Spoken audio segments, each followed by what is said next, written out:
क्या कभी ऐसा हो सकता है कि एक साधारण सूखी लकड़ी की कीमत शुद्ध सोने से भी अधिक हो जाए? यह कहानी एक ऐसे रहस्य की है जिसने पूरे राज्य की नींव हिला दी और लोगों की सोच बदल कर रख दी।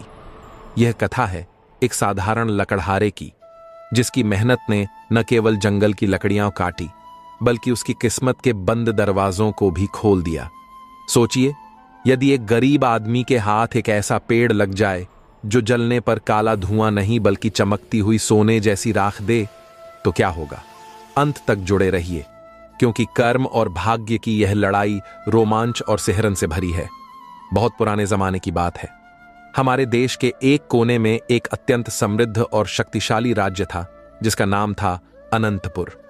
अनंतपुर अपने हरे भरे जंगलों, उपजाऊ भूमि और खुशहाल जनता के कारण दूर दूर तक प्रसिद्ध था। वहां के राजा महाराज विक्रमदेव अपनी न्यायप्रियता, उदार हृदय और प्रजा प्रेम के लिए पूरे देश में सम्मानित थे। उनका मानना था कि राज्य तभी महान बनता है जब प्रजा सुखी हो। उसी राज्य के विशाल जंगलों की सीमा पर एक छोटा सा गांव था, बहुत शांत, बहुत साधारण। वहां मेहनती और ईमानदार लोग रहते थे जो दिन रात संघर्ष कर अपने परिवार का पालन पोषण करते थे। उसी गांव में माधव नाम का एक लकड़हारा रहता था। माधव दिल से सरल, स्वभाव से शांत और कर्म में सच्चा इंसान था।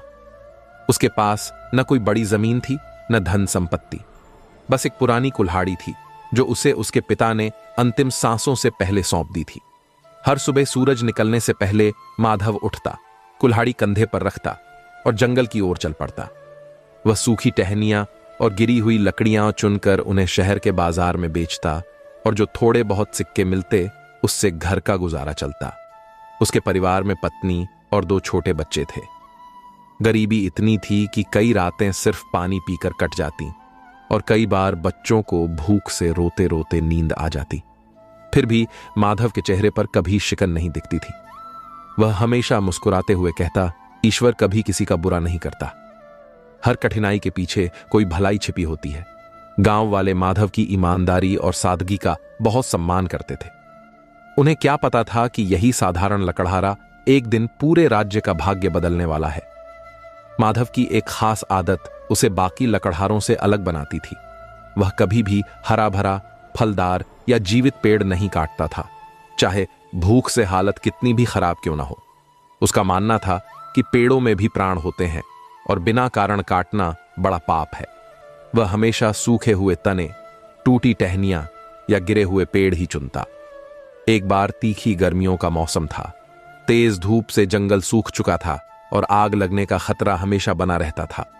इसलिए पहरेदार जंगल में आम लोगों को प्रवेश की अनुमति नहीं देते थे। उस दिन माधव बहुत परेशान था। घर में अनाज का एक दाना तक नहीं बचा था। उसके बच्चे भूख से बिलख रहे थे। उसने फैसला किया कि चाहे कुछ भी हो जाए, आज वह जंगल के उस हिस्से में जाएगा जहां लोग बहुत कम जाते हैं। शायद वहां उसे कुछ सूखी लकड़ियां मिल जाएं। वह घंटों चलता रहा और धीरे धीरे जंगल के बहुत भीतर पहुंच गया।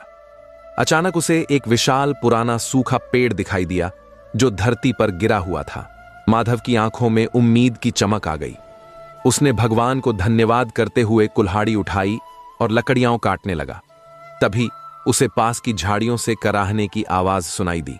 वह रुक गया और ध्यान से सुनने लगा। किसी की दर्द में चीखने की आवाज थी। सब कुछ छोड़कर वह झाड़ियों की ओर दौड़ा। वहां जो दृश्य उसने देखा, उसे देखकर उसकी सांसें थम गईं। झाड़ियों के बीच एक आदमी बेसुध पड़ा था, बहुत गहरे घावों से घायल। उसके कपड़े रेशमी थे मगर फटे हुए और मिट्टी से सने। उसके गले में मोतियों की टूटी हुई माला पड़ी थी। उसके पैरों से तेज खून बह रहा था। वह प्यास से तड़पते हुए कमजोर आवाज में बार बार बोल रहा था, पानी पानी। माधव दयालु स्वभाव का इंसान था। उसने एक पल भी नहीं सोचा कि वह अमीर है या गरीब, कौन है या क्यों घायल है। उसने बिना देर किए अपनी पानी की छोटी बोतल उसके होठों से लगाई, उसे संभाला और उसकी मदद करने लगा। वह केवल एक बात जानता था, किसी की जान बचाना सबसे बड़ा धर्म है। माधव ने बिना एक पल गंवाए अपनी पुरानी चमड़े की पानी की थैली निकाली और बड़ी सावधानी से घायल व्यक्ति के होठों से लगाई। ठंडा पानी गले से उतरते ही उस आदमी की सूखी सांसों में धीरे धीरे जान लौटने लगी और उसकी बंद पलकों में हल्की सी हरकत दिखाई दी। कुछ क्षण बाद उसने अपनी आंखें खोलीं और धुंधलाती दृष्टि से माधव का चेहरा देखने लगा, जैसे वह समझने की कोशिश कर रहा हो कि उसके सामने खड़ा यह इंसान कोई साधारण व्यक्ति है या जीवन बचाने भेजा हुआ कोई फरिश्ता। माधव ने तुरंत अपनी घिसी पिटी पगड़ी का एक हिस्सा फाड़ा और अत्यंत सावधानी से उसके गहरे घाव पर कसकर बांध दिया ताकि खून का रिसाव रुक सके। फिर वह उसे अपने कंधों का सहारा देकर पास ही एक विशाल पेड़ की घनी छांव में ले गया और धीरे से लिटा दिया, क्योंकि उस आदमी में अब खड़े रहने की भी ताकत नहीं बची थी। शाम धीरे धीरे ढल रही थी। आकाश के रंग पीले से गहरे लाल होने लगे थे और जंगल में अंधेरा उतरने से पहले ही खतरे का साया पसारने लगा था, क्योंकि रात के समय जंगली जानवरों का आतंक हर ओर फैल जाता था। माधव के सामने अब दो विकल्प थे, लकड़ियों का बोझ उठाकर घर लौट जाए और भूख से तड़पते अपने बच्चों के बारे में सोचे, या फिर इस अजनबी इंसान की जान बचाने के लिए वहीं रुके। बिना एक क्षण की दुविधा के उसने दूसरा रास्ता चुना, क्योंकि उसकी नजर में इंसानियत हमेशा भूख और गरीबी से बड़ी थी। उसने सूखी लकड़ियां बीनकर आग जलाई ताकि रोशनी भी रहे और जंगली जानवर दूर भी रहे। फिर वह जंगल में और भीतर गया और जितने कंदमूल, जड़ें और जंगली फल मिल सके इकट्ठा करके आग के पास लौट आया और उन्हें साफ करके घायल आदमी को खिलाया, जबकि खुद उसने एक निवाला तक नहीं उठाया। सारी रात वह जागकर पहरा देता रहा, हर आवाज पर चौकन्ना होकर, ताकि कोई जीव जंतु उस घायल व्यक्ति के पास ना आ सके। उसकी आंखों में थकान के गहरे बादल थे, पर उसके भीतर का मानवीय साहस और दया उसे जगाए रखे हुए थे। आखिरकार जब सुबह की पहली सुनहरी किरणें पेड़ों की शाखाओं को चीरती हुई उनके ऊपर पड़ीं, तो घायल व्यक्ति की स्थिति में आश्चर्यजनक सुधार दिखाई दिया। वह धीरे धीरे उठकर बैठ गया और गहरी निगाहों से माधव को देखता रहा, जैसे वह उसकी आत्मा को परख रहा हो। थोड़ी देर बाद उसने धीमी आवाज में पूछा, भाई तुम कौन हो और इस सुनसान जंगल में क्या कर रहे थे? माधव ने दोनों हाथ जोड़कर विनम्र स्वर में उत्तर दिया, मैं एक साधारण लकड़हारा हूं, नाम है माधव। रोज की तरह लकड़ियां चुनने आया था, लेकिन आपको इस हालत में देखा तो लौट जाना उचित नहीं समझा। आप जीवित रहें, यही मेरे लिए काफी है। उस व्यक्ति ने फीकी किंतु भावपूर्ण मुस्कान के साथ कहा, तुमने मेरी जान बचाई है, तुम्हारे इस उपकार को मैं कभी नहीं भूलूंगा। लेकिन सच यह था कि माधव जिसे सामान्य यात्री समझ रहा था, वह कोई साधारण आदमी नहीं, बल्कि स्वयं अनंतपुर का महान और न्यायप्रिय राजा महाराज विक्रमदेव थे। राजा अपने शिकार दल से बिछड़ गए थे और घोड़े से गिरकर बुरी तरह घायल हो गए थे। उन्होंने तुरंत अपनी पहचान बताने के बजाय यह जानना जरूरी समझा कि यह लकड़हारा उनकी मदद किस भावना से कर रहा है, लाभ के लिए या इंसानियत के लिए। राजा ने कहा, भाई माधव, मुझे महल तक जाने का रास्ता नहीं पता, क्या तुम मुझे मुख्य रास्ते तक पहुंचा दोगे? और माधव ने बिना एक क्षण सोचे राजा को अपना कंधा दिया और धीरे धीरे जंगल की कठिन राहों से बाहर ले आया, जब तक कि वे मुख्य सड़क तक नहीं पहुंच गए, जहां से शहर स्पष्ट दिखाई देता था। जहां रास्ता समाप्त होता था, वहां उस अनजान यात्री ने अपनी उंगली से चमचमाती हुई एक कीमती अंगूठी उतारी और माधव की हथेली पर रखते हुए कहा, मेरे पास अभी तुम्हें देने के लिए और कुछ नहीं है, यह छोटा सा उपहार अपनी सेवा के बदले स्वीकार करो। पर माधव ने तुरंत हाथ पीछे खींच लिए और दृढ़ता से कहा, नहीं साहब, अगर मैंने आपकी मदद किसी इनाम के लिए की होती तो वह मदद नहीं, व्यापार कहलाता। हम गरीब लोग भले भूखे पेट सो जाएं, लेकिन इंसानियत का भाव नहीं बेचते। आप सुरक्षित अपने घर पहुंच जाइए, यही मेरे लिए सबसे बड़ा पुरस्कार है। यह सुनते ही राजा स्तब्ध रह गया। उसने अपने जीवन में ऐसा व्यक्ति पहले कभी नहीं देखा था जिसने इनाम के लालच में हाथ न बढ़ाया हो, बल्कि अपनी ईमानदारी और आत्मसम्मान को धन से बड़ा माना हो। राजा ने अंगूठी वापस पहनी, गहरी नजर से माधव को देखा और मन ही मन निर्णय कर लिया कि इस अनमोल इंसान को वह उसके योग्य सम्मान और पहचान अवश्य दिलाएगा। जाते जाते राजा ने कहा, माधव, यदि कभी तुम्हें कोई कठिनाई आए या जीवन में कोई समस्या सामने खड़ी हो जाए, तो महल के द्वार पर जाकर केवल विक्रम का नाम लेना। तुम्हारी सहायता हर परिस्थिति में की जाएगी। ये कहकर राजा वहां से शहर की ओर बढ़ गया और माधव बिना किसी उम्मीद के, केवल मन की शांति से अपनी लकड़ियां लेने वापस जंगल की ओर लौट गया। समय बीतता गया, दिन अपनी गति से गुजरते रहे और धीरे धीरे वह घटना धुंधली याद की तरह माधव के मन से दूर होने लगी। महल लौटने के बाद राजा प्रताप सिंह ने सबसे पहले अपने वफादार सैनिकों को आदेश दिया कि वे जंगल के हर कोने की जांच करें और यह पता लगाएं कि उनके गिरने या घायल होने की घटना में किसका हाथ था। हालांकि राजा का वास्तविक उद्देश्य कुछ और ही था। वह उस दयालु लकड़हारे की तलाश करना चाहते थे जिसने बिना पहचान और लालच के उनका जीवन बचाया था। परंतु उन्होंने यह बात गुप्त रखी और किसी से उसका नाम तक नहीं बताया। धीरे धीरे राजा ने अपने मंत्रियों और दरबार के अधिकारियों से उस अनजान लकड़हारे की निस्वार्थ सेवा और मानवता के गुणों की चर्चा करनी शुरू कर दी और यह बात जल्द ही पूरी सभा में फैल गई। दरबार का महामंत्री शमशेर, जो स्वभाव से अत्यंत चतुर, महत्वाकांक्षी और भीतर से जलन से भरा हुआ व्यक्ति था, इस बात से भीतर ही भीतर आग बबूला हो उठा। उसके मन में चिंता घर कर गई कि यदि एक मामूली लकड़हारा राजा की नजरों में इतना सम्मान पा जाएगा तो उसकी खुद की प्रतिष्ठा, प्रभाव और दरबार में पकड़ कम हो जाएगी। उसे यह स्वीकार नहीं था कि एक गरीब साधारण आदमी उसके अधिकार और प्रभाव को चुनौती दे। इसी ईर्ष्या से जलते हुए उसने सोचा कि उसे माधव की परीक्षा लेनी होगी और किसी तरह उसे राजा के सामने बेईमान या अयोग्य साबित करना होगा ताकि उसका सम्मान मिट्टी में मिल जाए। कुछ समय बाद राजा प्रताप सिंह ने पूरे राज्य में एक बड़ा ऐलान करवाया। शाही यज्ञ के लिए अत्यंत दुर्लभ और उत्तम चंदन की लकड़ियों की आवश्यकता है और यह जिम्मेदारी उसी लकड़हारे को दी जाएगी जो सबसे ईमानदार और योग्य साबित होगा।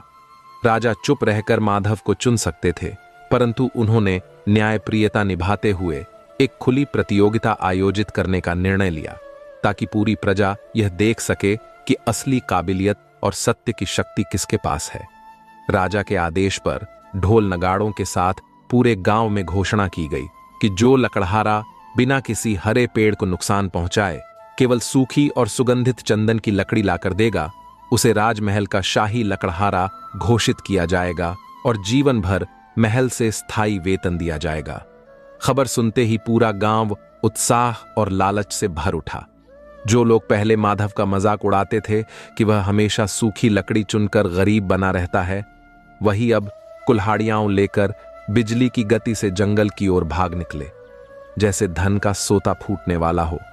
हरे भरे चंदन के पेड़ों के सामने पहुंचकर अनेक लकड़हारों का लोभ उन पर हावी हो गया और उन्होंने नियमों की परवाह किए बिना ताजे पेड़ों पर कुल्हाड़ियों की बारिश कर दी, सोचते हुए कि काटकर सुखाने के बाद राजा पहचान नहीं पाएंगे।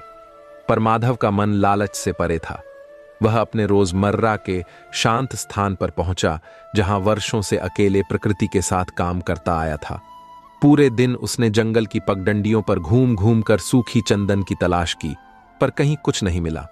सूरज ढलने लगा, जंगल की छाया लंबी होती गई और मन में निराशा ने घर करना शुरू कर दिया कि शायद आज उसे खाली हाथ लौटना पड़ेगा।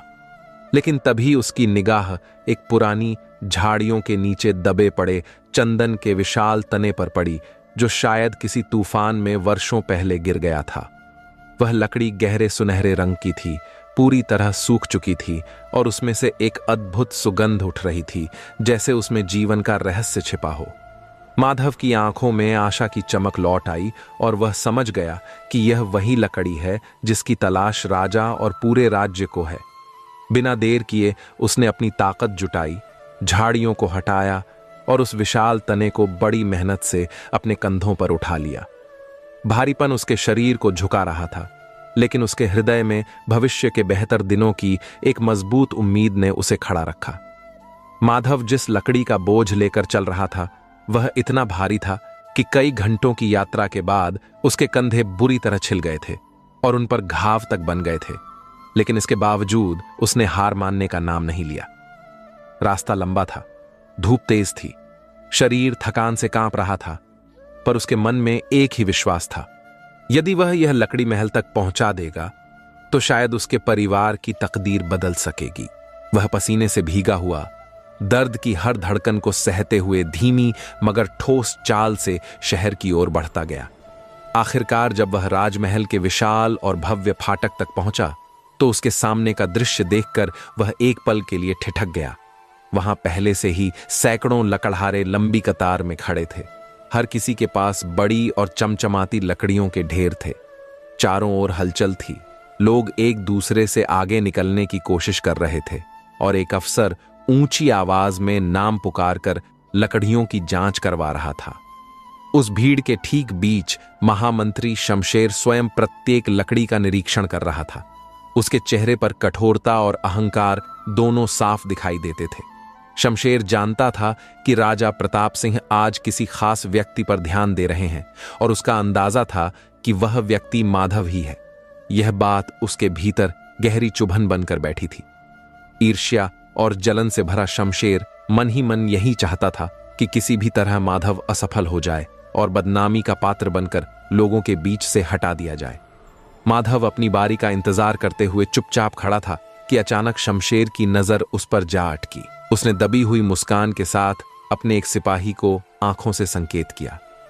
उस सिपाही ने मौके का फायदा उठाकर भीड़ की आड़ से माधव को हल्का सा धक्का दिया, जिससे उसका संतुलन बिगड़ गया और उसके कंधे से भारी चंदन की लकड़ी जमीन पर गिर पड़ी, जो तुरंत ही गीले कीचड़ में लथपथ हो गई। ये दृश्य देखते ही आसपास खड़े लकड़हारे जोर जोर से हंसने लगे। किसी ने उपहास करते हुए ताना मारा, देखो सब लोग, ये गरीब भिखारी राजा के लिए कीचड़ में डूबी लकड़ी लेकर आया है। किसी और ने कहा, इसे तो शर्म आनी चाहिए, राजमहल आता है और लकड़ी भी ठीक से पकड़ नहीं पाता। उस क्षण माधव के चेहरे पर अपमान की गहरी लकीरें उतर आईं। उसका गला भर आया और आंखों में आंसू चमकने लगे, लेकिन उसने किसी से बहस या गुस्सा करने की बजाय चुपचाप अपनी लकड़ी उठाई और अपने पुराने फटे गमछे से उसे साफ करने में जुट गया।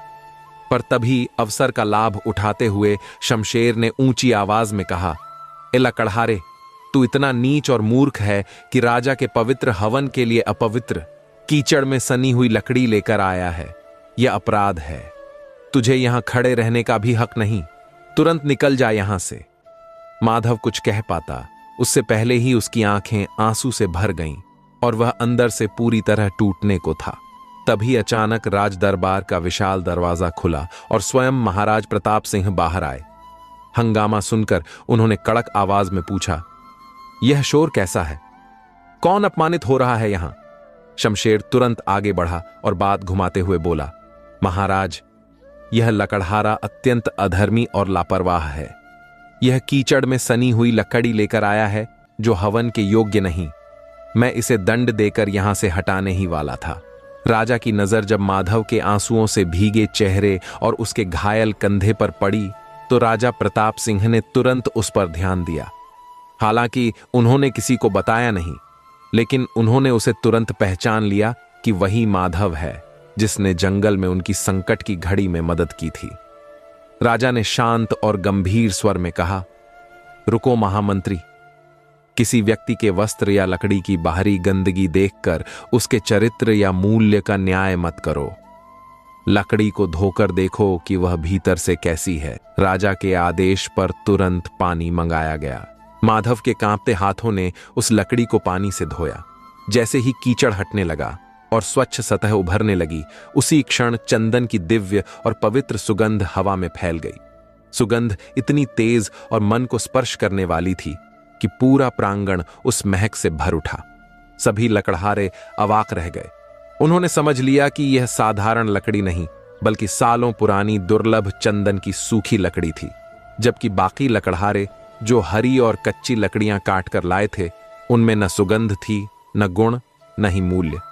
राजा प्रताप सिंह मुस्कुराए और सबके सामने कहा, सच्चा हीरा कीचड़ में गिर जाए तो उसकी चमक नहीं खोती। यह लकड़ी वर्षों तक जंगल में तपकर परिपक्व हुई है, इसीलिए यह इतनी कीमती और सुगंधित है। राजा ने आगे बढ़कर माधव के सिर पर स्नेहपूर्ण हाथ रखा और घोषणा की, आज से माधव हमारे राज्य का शाही लकड़हारा नियुक्त किया जाता है। भविष्य में राजमहल के लिए आने वाली सभी लकड़ियों की देखरेख माधव ही करेगा। यह सुनकर माधव आनंद से भर गया। उसके पैर जैसे जमीन पर टिक ही नहीं रहे थे। वह राजा के चरणों में गिर पड़ा और रोते हुए बोला, महाराज, क्या आप वही हैं जिनकी मैंने जंगल में मदद की थी? राजा ने उसे उठाया, गले लगाया और कहा, हां माधव, और मैंने अपना वचन निभाया है। लेकिन यह इनाम तुम्हें मेरी सहायता करने के लिए नहीं, बल्कि तुम्हारी ईमानदारी, धैर्य और परख के लिए मिला है। यह सब देखकर शमशेर का चेहरा जलन और गुस्से से लाल हो गया, लेकिन वह राजा के सामने कुछ भी बोलने की हिम्मत नहीं जुटा पाया। अंदर से वह अपनी हार से जल रहा था। उसी क्षण उसने मन ही मन प्रतिज्ञा की कि वह माधव को चैन से नहीं जीने देगा और किसी भी तरह उसे राजा की नजरों से गिराकर रहेगा। यही उसकी नई चाल की शुरुआत थी। यह पल माधव के जीवन में असली परीक्षा की शुरुआत बन गया, क्योंकि अब वह गरीबी से लड़ने से आगे बढ़कर राजमहल की साजिशों और छल कपट से लड़ने वाला था, जो एक सरल और सीधे साधे लकड़हारे के लिए बहुत कठिन होने वाला था। इसके बाद माधव का जीवन पूरी तरह बदल गया। उसे रहने के लिए राजमहल के पास ही एक छोटा मगर मजबूत और सुंदर पक्का घर मिल गया, जहां उसका परिवार सुरक्षित और सम्मान से रहने लगा। उसके बच्चों को अब अच्छे और नए कपड़े पहनने को मिलने लगे और वे पहली बार भरपेट भोजन करने लगे। उसकी पत्नी, जो लंबे समय से बीमार थी, उसका इलाज शाही वैद्य ने किया और कुछ ही दिनों में वह भी स्वस्थ होने लगी। उनके जीवन में रोशनी वापस लौट आई। लेकिन किसी को पता नहीं था कि असली तूफान अब आने वाला है, क्योंकि महलों की राजनीति और ईर्ष्या की आग अक्सर सबसे खतरनाक साबित होती है। शाही लकड़हारा बनने के बाद भी माधव ने अपनी सादगी और मेहनत को कभी नहीं छोड़ा। वह हर सुबह सूरज उगने से पहले जंगल की राह पकड़ लेता और सबसे दुर्लभ, मजबूत और सुगंधित लकड़ियों का चयन करता, ताकि महल के लिए केवल सर्वोत्तम लकड़ी ही पहुंच सके। अब उसे लकड़ी बेचने के लिए भटकना नहीं पड़ता था, न दुकान दुकान दरवाजे खटखटाने की जरूरत थी। उसके मेहनत और ईमान ने उसका जीवन बदल दिया था। राजा प्रताप सिंह उसे बहुत मानते थे और कभी कभी दरबार में बैठकर उसकी राय भी सुनते थे, क्योंकि माधव की बातें बहुत सच्ची, सरल और अनुभव पर आधारित होती थीं। यही बात कुछ दरबारियों और खासकर महामंत्री शमशेर को खटकने लगी। वे सोचते थे कि एक अनपढ़ और साधारण लकड़हारा राजा का सलाहकार कैसे बन सकता है। शमशेर का अहंकार इसे बर्दाश्त नहीं कर पा रहा था। उसने तय कर लिया कि उसे माधव को ऐसी मुसीबत में फंसाना ही होगा जहां उसकी सच्चाई और ईमानदारी ही उसके लिए फंदा बन जाए। कई दिनों तक सोचने के बाद शमशेर एक योजना लेकर राजा के पास पहुंचा। उसने बड़ी विनम्रता का अभिनय करते हुए कहा, महाराज, यह बात स्वीकार करनी पड़ेगी कि माधव मेहनती है, पर मेहनत और बुद्धिमानी दोनों अलग चीजें हैं। क्या वह इतना योग्य है कि उसे शाही खजाने की रखवाली जैसी बड़ी जिम्मेदारी दी जा सके? राजा प्रताप सिंह ने शांत स्वर में कहा, मुझे माधव की नीयत पर पूरा भरोसा है। तभी शमशेर ने अपनी कुटिल मुस्कान छुपाते हुए कहा, महाराज, नीयत और समझ दोनों अलग अलग हैं। क्यों ना हम माधव की एक परीक्षा लें? यदि वह उसमें सफल हो जाए तो हम मान लेंगे कि वह वास्तव में शाही पद का हकदार है। राजा ने पूछा, किस प्रकार की परीक्षा? शमशेर बोला, महाराज, हम उसे जंगल से ऐसी लकड़ी लाने को कहेंगे जो जलने पर धुआं न दे और जिसकी राख सोने जैसी चमकदार हो, स्वर्ण भस्म की तरह। राजा ने पहले तो हंसते हुए कहा, मंत्री जी, यह तो असंभव है, ऐसी कोई लकड़ी नहीं होती। लेकिन शमशेर तुरंत बोला, महाराज, हमारे शास्त्रों में पारस वृक्ष का उल्लेख है। यदि माधव जंगल का इतना बड़ा जानकार है और वास्तव में उतना ही योग्य है, तो उसे वह अवश्य ढूंढना चाहिए। राजा को समझ आ गया कि यह चाल माधव को नीचा दिखाने के उद्देश्य से ही बनाई गई है, पर उनके दिल में माधव के प्रति इतना विश्वास था कि उन्होंने सोचा, शायद माधव अपनी बुद्धि और अनुभव से इसका कोई समाधान निकाल लेगा। बहुत सोचने के बाद उन्होंने परीक्षा के लिए सहमति दे दी। अगले दिन राज दरबार में भारी सभा लगी। माधव को वहां बुलाया गया। सैकड़ों आंखें उसकी ओर लगी थीं। तभी शमशेर ने ऊंची आवाज में घोषणा की, शाही लकड़हारे, माधव, महाराज का आदेश है कि तुम ऐसी लकड़ी लाओ जो जलने पर केवल सोने जैसी राख छोड़े। तुम्हें यह कार्य पूरा करने के लिए 7 दिन का समय दिया जाता है। यदि तुम असफल रहे तो तुमसे शाही पद छीन लिया जाएगा और तुम फिर से अपनी पुरानी गरीबी में लौट जाओगे। यह सुनकर माधव के पैरों से जैसे जमीन खिसक गई। उसने जीवन भर जंगल के हर कोने को छाना था, लेकिन उसने कभी ऐसी लकड़ी के बारे में नहीं सुना था जो जलने पर सोना बन जाए। उसे तुरंत समझ आ गया कि यह कोई धोखेबाजी और साजिश है, पर जब उसने राजा की ओर देखा तो उनकी आंखों में विश्वास और आशा की चमक महसूस हुई। उस भरोसे ने उसे खड़े रहने की ताकत दी। उसने सिर झुकाकर कहा, जो आज्ञा महाराज, मैं पूरी कोशिश करूंगा। माधव घर पहुंचा तो बहुत उदास था। उसकी पत्नी ने उसके चेहरे पर चिंता और थकान देखकर पूछा कि क्या हुआ। माधव ने पूरी बात बताई। सुनकर उसकी पत्नी भी घबरा गई, पर हार मानने के बजाय उसने उसके हाथ थामकर कहा, आपने हमेशा सच और मेहनत का साथ दिया है। भगवान भी सच्चे लोगों को कभी निराश नहीं करते। कोई ना कोई रास्ता जरूर निकलेगा। अगले ही दिन सुबह वह फिर जंगल की ओर निकल पड़ा। इस बार उसका उद्देश्य लकड़ी काटना नहीं था, बल्कि एक चमत्कार की तलाश करना था। 3 दिनों तक वह जंगल में भटकता रहा। न खाना सही से मिला, न पानी। शरीर थकान से टूट चुका था और मन उम्मीद खोता जा रहा था। चौथे दिन दोपहर तक चलते चलते वह थककर एक नदी के किनारे बैठ गया और आकाश की ओर देखकर अपनी किस्मत को कोसने लगा। उसे लगने लगा कि उसका सब कुछ खत्म होने वाला है। उसका पद, उसका घर, उसकी इज्जत, उसके परिवार का भविष्य।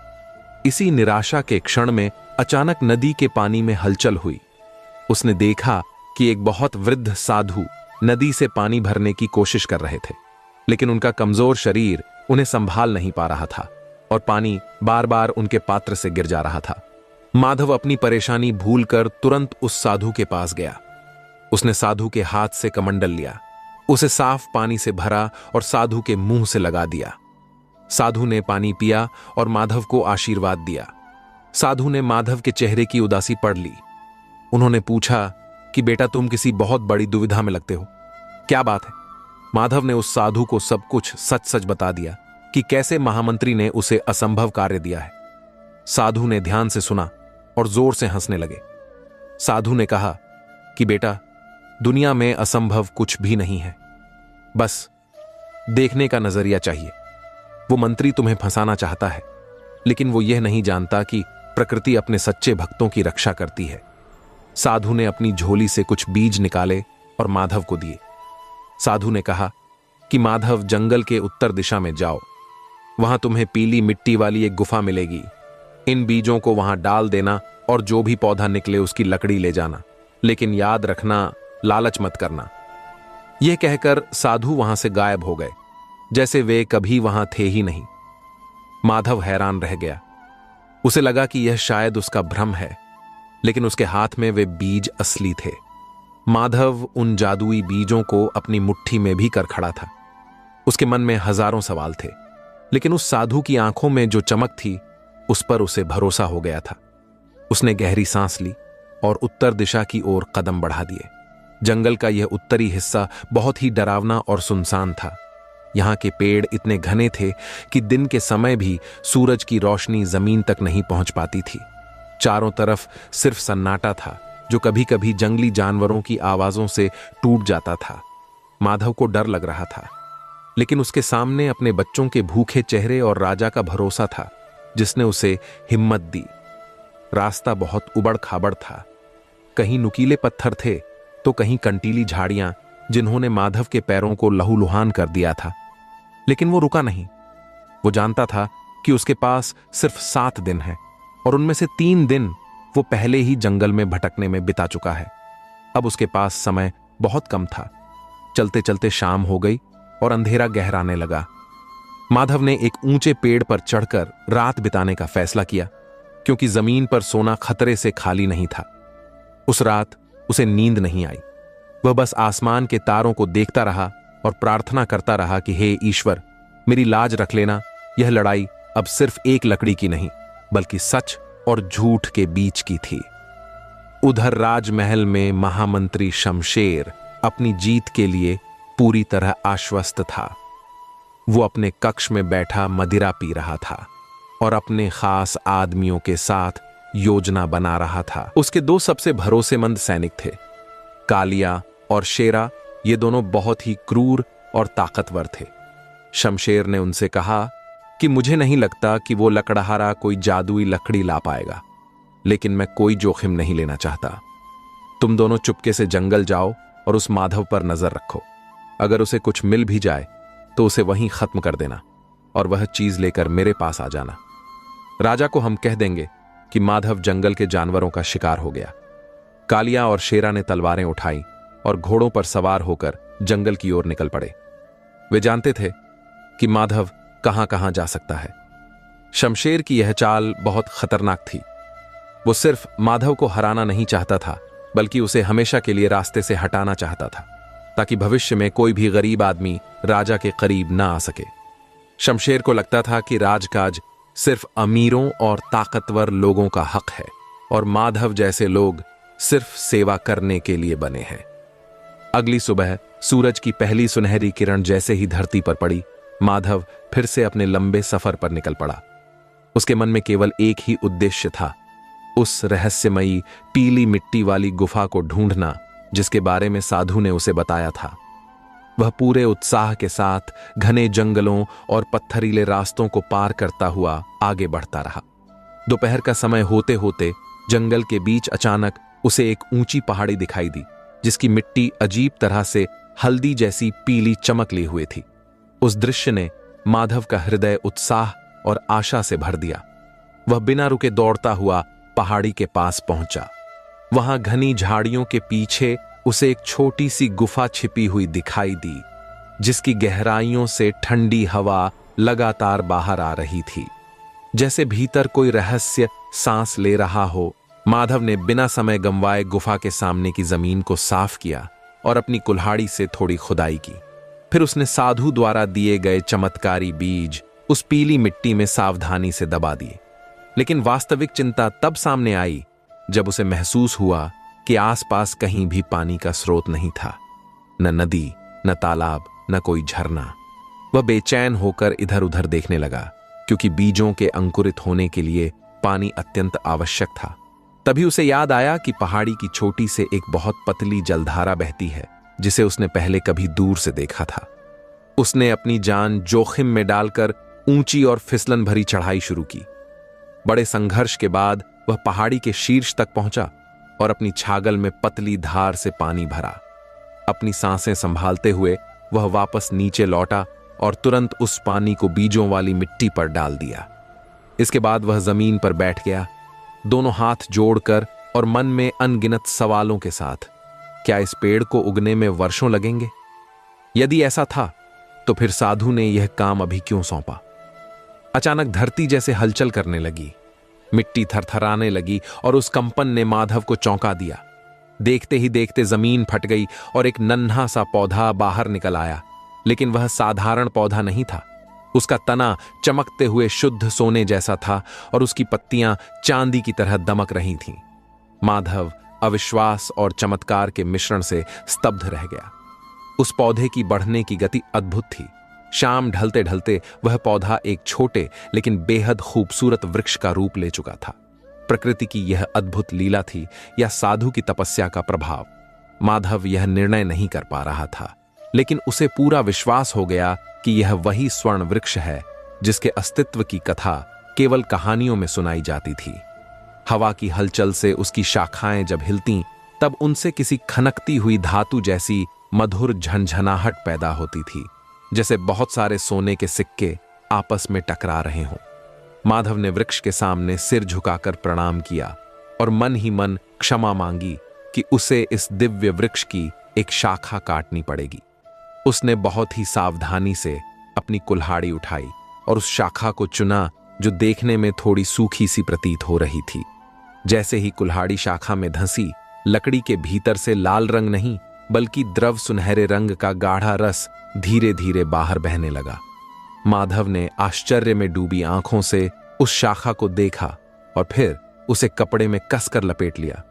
वह लकड़ी साधारण लकड़ी की तुलना में कुछ भारी थी, लेकिन उसमें एक अनोखी चमक और ऊर्जा थी। माधव का हृदय अब खुशी से भरा हुआ था, क्योंकि उसका मिशन पूरा हो चुका था। अब उसकी एकमात्र चिंता राजमहल तक सुरक्षित पहुंचना थी। लेकिन उसे यह बिल्कुल अंदाजा नहीं था कि कालियां और शेरा उसके पदचिन्हों का पीछा करते करते उसी पहाड़ी के नीचे तक पहुंच चुके थे। उन्होंने दूर से माधव को पहाड़ी से उतरते हुए देख लिया था और उनकी नंगी तलवारें तेज रोशनी में भयावह चमक रही थीं। माधव अपने विचारों में खोया हुआ तेज गति से चलता जा रहा था और उसे बिल्कुल पता नहीं था कि खतरा उसके इतने करीब पहुंच चुका है। जब वह घने जंगल के बेहद संकरे और अंधेरे रास्ते से गुजर रहा था, तभी अचानक कालियां उसके सामने आकर खड़ा हो गया। घबराहट में माधव एक कदम पीछे हट गया, लेकिन तभी शेरा पीछे से आकर उसका रास्ता रोककर खड़ा हो गया। अब माधव समझ गया कि ये साधारण डाकू नहीं थे, क्योंकि उनके वस्त्र, कवच और हथियार शाही स्तर के सैनिकों जैसे थे। कालियां ने व्यंग्य और अहंकार से भरी हंसी के साथ कहा, क्यों रे लकड़हारे, बहुत भारी बोझ लिए फिर रहा है? चलो हमारा बोझ हल्का कर दो। माधव ने उस लकड़ी को और मजबूती से पकड़ लिया और दृढ़ स्वर में बोला, यह महाराज की अमानत है, मैं इसे किसी कीमत पर नहीं छोड़ सकता। यह सुनकर शेरा गुस्से से दहाड़ा, मूर्ख, हमें अच्छी तरह मालूम है कि तू क्या लेकर जा रहा है। इसे तुरंत हमारे हवाले कर दे और अपनी जान सुरक्षित बचाकर निकल जा, नहीं तो आज जंगल के दरिंदे तेरी हड्डियां चबा रहे होंगे। माधव जानता था कि शारीरिक बल से वह कालियां और शेरा जैसे प्रशिक्षित सैनिकों का मुकाबला नहीं कर सकता। वे युद्ध कला में माहिर और तलवारबाज थे, जबकि माधव एक साधारण मजदूर था, जिसकी ताकत उसके हाथों की मेहनत और उसके भीतर छिपे साहस में थी। लेकिन उसके पास एक ऐसी चीज थी जो उन सैनिकों के पास नहीं थी, जंगल का गहरा ज्ञान। उसने अपनी घबराहट को चेहरे पर आने नहीं दिया और तेजी से सोचने लगा कि इस कठिन परिस्थिति से बचने का रास्ता क्या हो सकता है। जहां वे खड़े थे, उनके ठीक ऊपर ऊंचे पेड़ों पर जंगली मधुमक्खियों के विशाल छत्ते लटके हुए थे। माधव ने धीरे से जमीन पर पड़ा एक भारी पत्थर उठाया। कालियां और शेरा ने समझा कि वह पत्थर से उन पर हमला करेगा, इसलिए वे हंसने लगे और उसकी ओर बढ़ने लगे। लेकिन अगले ही पल माधव ने पूरी ताकत के साथ पत्थर को आकाश की ओर उछालते हुए उन सैनिकों पर नहीं, बल्कि ठीक उनके ऊपर मौजूद मधुमक्खियों के छत्ते पर दे मारा। पलक झपकते ही छत्ता टूटकर कालिया के सिर पर आ गिरा और हजारों क्रोधित मधुमक्खियां बाहर निकलकर दोनों सैनिकों पर टूट पड़ीं। अगले ही क्षण कालिया और शेरा दर्द से बौखला गए। वे अपनी तलवारें हवा में झुलाने लगे, परंतु मधुमक्खियों के झुंड का मुकाबला इस्पात की धार से नहीं हो सकता था। दोनों सैनिकों की चीखें जंगल में गूंज उठीं और वे अंधाधुंध दिशा में भागने लगे। बचाओ बचाओ की दहाड़ों के बीच अराजकता फैल गई। इस सुनहरे अवसर का लाभ उठाकर माधव वहां से बिजली की गति से भाग पड़ा। कांटेदार झाड़ियों को चीरता हुआ ऊबड़ खाबड़ रास्तों पर गिरते पड़ते वह दौड़ता रहा। उसके कपड़े जगह जगह से फट गए, शरीर पर खून रेखाओं की तरह बह रहा था। सांसें तेज थीं, पर उसके कदम रुकने को तैयार नहीं थे। वह जानता था कि जरा सी भी देर उसकी जान ले सकती है। वह लगभग पूरी रात जंगल में लगातार भागता रहा। जंगल का हर रास्ता, हर मोड़ उसकी स्मृति में उकेरे हुए नक्शे जैसा था, जिससे उसे भारी लाभ मिला। जैसे ही सुबह के पहले उजाले फैले, वह अंततः जंगल की सीमा पर पहुंच गया, जहां से चंदनपुर नगर की ऊंची पत्थर की दीवारें स्पष्ट दिखाई दे रही थीं। उसने पीछे मुड़कर सावधानी से देखा, कोई पीछे नहीं आ रहा था। उसने थोड़ी राहत की सांस ली, लेकिन वह जानता था खतरा अभी भी समाप्त नहीं हुआ। उसे अंदेशा था कि महामंत्री शमशेर महल के द्वारों पर भी सशक्त पहरा लगवा सकता है। यदि वह मुख्य द्वार से प्रवेश करता तो संभव था कि उसे पकड़ लिया जाता। इसलिए उसने योजना बनाई कि अनाज की बोरियों से भरी बैलगाड़ियों के बीच छुपकर शहर में प्रवेश करेगा। उसी समय 7वें दिन की सुबह का आरंभ हो चुका था। महल में भव्य दरबार सजाया जा रहा था। महामंत्री शमशेर के चेहरे पर संतोष और घमंड की चमक थी। उसके सैनिक वापस नहीं लौटे थे और उसने यही निष्कर्ष निकाला कि उन्होंने माधव की हत्या कर अपने काम को पूरा कर लिया होगा। राजा प्रतापक सिंह सिंहासन पर विराजमान थे। लेकिन उनके चेहरे पर चिंता की गहरी रेखाएं थीं और उनकी निगाहें बार बार दरवाजे की ओर उठ रही थीं। दरबारियों में तरह तरह की फुसफुसाहट चल रही थी। कोई कह रहा था कि माधव जंगल में भाग गया होगा, कोई कह रहा था कि वह जंगली जानवरों का निवाला बन चुका होगा। तभी शमशेर अपने स्थान से उठ खड़ा हुआ और व्यंग्य से बोला, महाराज, मैंने पहले ही कहा था कि कौवा कभी हंस की चाल नहीं चल सकता। वह लकड़हारा एक कायर भगोड़ा है। समय सीमा समाप्त होने वाली है। अब हमें किसी योग्य व्यक्ति को शाही लकड़हारा बनाना चाहिए, न कि किसी भिखारी मजदूर को। राजा प्रतापक सिंह ने ध्यानपूर्वक उसकी बात सुनी, लेकिन कोई उत्तर नहीं दिया। उन्होंने शांत स्वर में कहा, मंत्री जी, अभी सूरज पूर्ण रूप से चढ़ा नहीं है, कृपया प्रतीक्षा कीजिए।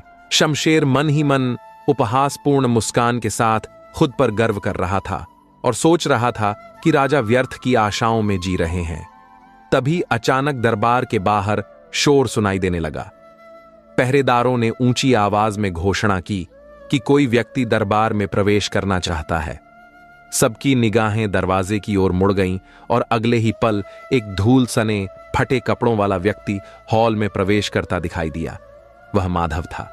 उसकी हालत देखकर सारे दरबारी हक्के बक्के रह गए। उसके बाल बिखरे हुए थे, चेहरा थकान से भरा हुआ था, शरीर जगह जगह घायल था, पर उसकी आंखों में अद्भुत आत्मविश्वास की चमक थी। उसके हाथ में कपड़े में लिपटी हुई लकड़ी थी, जिसे वह सीने से लगाकर पकड़े हुए था। शमशेर का चेहरा एकदम उतर गया। उसे विश्वास नहीं हुआ कि माधव अब भी जीवित है। वह भीतर ही भीतर भय से कांप गया और उसके मन में सवाल उठने लगे कि आखिर कालिया और शेरा का क्या हुआ। माधव लड़खड़ाते कदमों से आगे बढ़ा और राजा के सामने घुटनों पर बैठ गया। भारी सांसों के बीच उसने कहा, महाराज, क्षमा चाहता हूं, मुझे आने में थोड़ी देर हो गई। जंगल का रास्ता कांटों और कठिनाइयों से भरा था। राजा के गंभीर चेहरे पर एक उजली मुस्कान खिल गई। उन्होंने शांत किंतु दृढ़ स्वर में कहा, माधव, हमें तुम पर पूरा विश्वास था। बताओ, क्या तुम वह चीज लेकर आए हो जो हमने मांगी थी? शमशेर ने अचानक ऊंची आवाज में बीच में ही बोलते हुए राजा को रोका और व्यंग्य के साथ कहा, महाराज, यह अवश्य कहीं से एक साधारण लकड़ी उठा लाया है और अब हमें धोखा देने की कोशिश कर रहा है। इसकी जांच होना अनिवार्य है। पूरा दरबार उसकी बात सुनकर शांत हो गया। माधव ने बिना कोई तर्क दिए बहुत धीमे से कपड़े को खोला। जैसे ही कपड़ा हटाया गया, भीतर से चमकदार सुनहरी लकड़ी प्रकट हुई।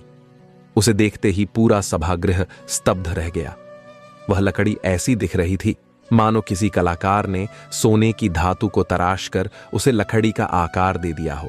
मानवीय कला से परे, अस्वाभाविक रूप से अद्भुत। शमशेर की आवाज में घबराहट साफ दिखाई दी। महाराज, केवल चमकना किसी वस्तु को सोना नहीं बना देता। शर्त यह थी कि जलने के बाद इसकी राख सोने की होनी चाहिए। अभी यह सिर्फ लकड़ी है, कोई प्रमाण नहीं। राजा प्रताप सिंह ने शांत स्वर में आदेश दिया कि अग्निकुंड लाया जाए। दरबार के मध्य एक विशाल पात्र रखा गया और उसमें तेज अग्नि प्रज्वलित की गई। माधव ने संयम से ईश्वर का स्मरण किया, फिर उस सुनहरी लकड़ी को आग में डाल दिया। दरबार में सांसें थम गईं। कुछ ही क्षणों में लकड़ी जलने लगी, लेकिन सामान्य लकड़ी से उठने वाले काले धुएं के स्थान पर उससे श्वेत सुगंधित धुआं निकला, जिसने पूरे महल को फूलों की महक से भर दिया। वहां उपस्थित हर व्यक्ति उसकी अलौकिकता से मोहित हो गया। धीरे धीरे लकड़ी राख में परिवर्तित हो गई। जब अग्नि शांत हुई तो राजा, दरबारी और सैनिक अग्निकुंड के पास गए और देखा कि पात्र के तल में काली राख नहीं, बल्कि चमकीला सुनहरा चूर्ण जमा था, बिल्कुल असली सोने के महीन बुरादों जैसा चमकता हुआ। शमशेर एकदम स्तब्ध रह गया। उसकी आंखें अविश्वास में फैल गईं। वह तुरंत आगे झुककर उस चूर्ण को उठाने लगा। राख न गर्म थी, न हल्की, बल्कि भारी और ठंडी थी। परखने पर स्पष्ट हो गया कि वह साधारण सोना नहीं, बल्कि स्वर्ण भस्म थी, एक अत्यंत दुर्लभ और अलौकिक औषधि जो देव यज्ञों में प्रयुक्त होती है और जिसकी कीमत सोने से भी कई गुना अधिक होती है। राजदरबार में गहरा सन्नाटा छा गया। राजा प्रताप सिंह ने मुस्कुराते हुए शमशेर की ओर देखा और गंभीर आवाज में कहा, मंत्री जी, अब भी संदेह है? यह लकड़ी सोने से भी अधिक मूल्यवान है। माधव ने न केवल हमारी शर्त पूरी की है, बल्कि राज्य के खजाने में अमूल्य निधि भी जोड़ी है। यह कहते ही राजा उठे और भावुकता से उन्होंने माधव को अपने हृदय से लगा लिया। फिर गर्व और स्नेह से बोले, माधव, आज तुमने सिद्ध कर दिया कि सच्ची श्रद्धा और दृढ़ संकल्प के सामने कोई भी बाधा टिक नहीं सकती। उसी क्षण राजा ने घोषणा कर दी कि आज से माधव न केवल शाही लकड़हारा होगा, बल्कि उसे शाही वन रक्षक का उच्च पद भी दिया जाता है। और अब राज्य के समस्त जंगलों की रक्षा और व्यवस्था की जिम्मेदारी उसी की होगी। शमशेर का सिर अपमान से झुक गया। उसकी सारी योजनाएं राख हो चुकी थीं, लेकिन उसने हार नहीं मानी। उसके भीतर क्रोध और प्रतिशोध की ज्वाला और भी प्रबल हो उठी। वह समझ गया कि ताकत के बल पर माधव को हराना अब संभव नहीं। उसे कोई ऐसी चाल चलनी होगी जिसके परिणाम स्वरूप माधव के चरित्र और प्रतिष्ठा पर धब्बा लग जाए, ताकि जनता और राजा दोनों का विश्वास उससे छिन जाए। दरबार में उसने विनम्रता का नाटक करते हुए क्षमा मांगी, लेकिन महल से बाहर निकलते ही उसके धूर्त चेहरे पर एक भयावह मुस्कान फैल गई। उसने मन ही मन फैसला किया कि वह अब उस जगह वार करेगा जो सबसे अधिक चोट पहुंचा सके, माधव का परिवार और उसकी दयालुता। उधर पूरे नगर में माधव की विजय का भव्य उत्सव मनाया गया। ढोल नगाड़ों की धुन पर लोग नाचते गाते हुए उसका स्वागत करने पहुंचे। माधव की प्रतिष्ठा ऊंचाइयों पर थी, लेकिन उसका स्वभाव पहले जैसा ही विनम्र रहा। वह सभी से हाथ जोड़कर मिलता और जरूरतमंदों की सहायता करता। उसे यह आभास भी नहीं था कि उसकी इस सफलता के पीछे अब एक भयावह तूफान छिपा उसका इंतजार कर रहा है। एक ऐसा प्रहार जो उसकी नौकरी से आगे बढ़कर उसके परिवार की सुरक्षा पर भी संकट लाएगा। राजमहल से बाहर निकलते ही शमशेर ने अपना नया दुष्ट खेल शुरू कर दिया। उसने शहर के सबसे चालाक और कुख्यात चोर बंसी को बुलवाया। एक ऐसा चोर जिसकी चोरी इतनी महीन और अप्रत्याशित होती थी कि लोग कहते थे वह हवा से भी आवाज चुरा सकता है। शमशेर ने बंसी को एक अत्यंत खतरनाक और गुप्त कार्य सौंपा। राजमहल के खजाने से रानी का सर्वाधिक मूल्यवान 9 लखा हार चुराना और उसे माधव के घर में इस तरह छिपाना कि तलाशी के समय वह वहीं से बरामद हो। यदि यह योजना सफल हुई तो राजा की नजरों में माधव एक चोर साबित होगा और राजमहल की चोरी की सजा केवल एक ही होती थी, मृत्यु। कुछ दिनों बाद राजमहल में एक उत्सव की तैयारी चल रही थी। रानी अपने कक्ष में तैयार हो रही थी। उन्होंने अपना जेवर का डिब्बा खोला तो पाया कि उनका पसंदीदा नौखा हार गायब है। यह हार राजा ने उन्हें मुंह दिखाई में दिया था और वह राज्य की सबसे कीमती धरोहरों में से एक था। रानी घबरा गई और उन्होंने राजा को खबर दी। राजा क्रोधित हो गए। उन्होंने तुरंत पूरे महल को सील करने का आदेश दिया। शमशेर तो इसी मौके की ताक में था। उसने तुरंत कहा कि महाराज, महल में बाहरी लोगों का आना जाना सिर्फ सेवकों और उस शाही लकड़हारे माधव का ही है। कल शाम को माधव को रानी के कक्ष के पास लकड़ियां पहुंचाते हुए देखा गया था। राजा ने गुस्से में कहा कि बिना सबूत के किसी पर इल्जाम मत लगाओ मंत्री। लेकिन शमशेर ने कहा कि महाराज, जांच तो होनी चाहिए, चाहे वह कोई भी हो। राजा ने भारी मन से जांच का आदेश दे दिया। सैनिकों की टुकड़ियां बनाई गईं और शक के घेरे में आने वाले सभी लोगों के घरों की तलाशी लेने का फरमान जारी हुआ। माधव उस समय अपने घर पर बच्चों के साथ खाना खा रहा था। अचानक उसके दरवाजे पर जोर जोर से दस्तक हुई। उसने दरवाजा खोला तो देखा कि शमशेर खुद सिपाहियों के साथ खड़ा है। माधव ने पूछा कि क्या बात है मंत्री जी। शमशेर ने क्रूरता से मुस्कुराते हुए कहा कि हमें खबर मिली है कि राजमहल से चोरी हुई है और शक की सुई तुम्हारी तरफ है। माधव हंसा और बोला कि आप मजाक कर रहे हैं। मैं और चोरी, आप मेरा घर देख लीजिए। सिपाहियों ने घर का कोना कोना छान मारा। बर्तनों को फेंका गया, बिस्तर उलट पुलट दिए गए। माधव के बच्चे डर कर रोने लगे। माधव हाथ जोड़कर खड़ा रहा, क्योंकि वह जानता था कि उसने कुछ नहीं किया है। काफी देर तक कुछ नहीं मिला। शमशेर बेचैन होने लगा। उसने बंसी को हार को चूल्हे की राख में छिपाने को कहा था।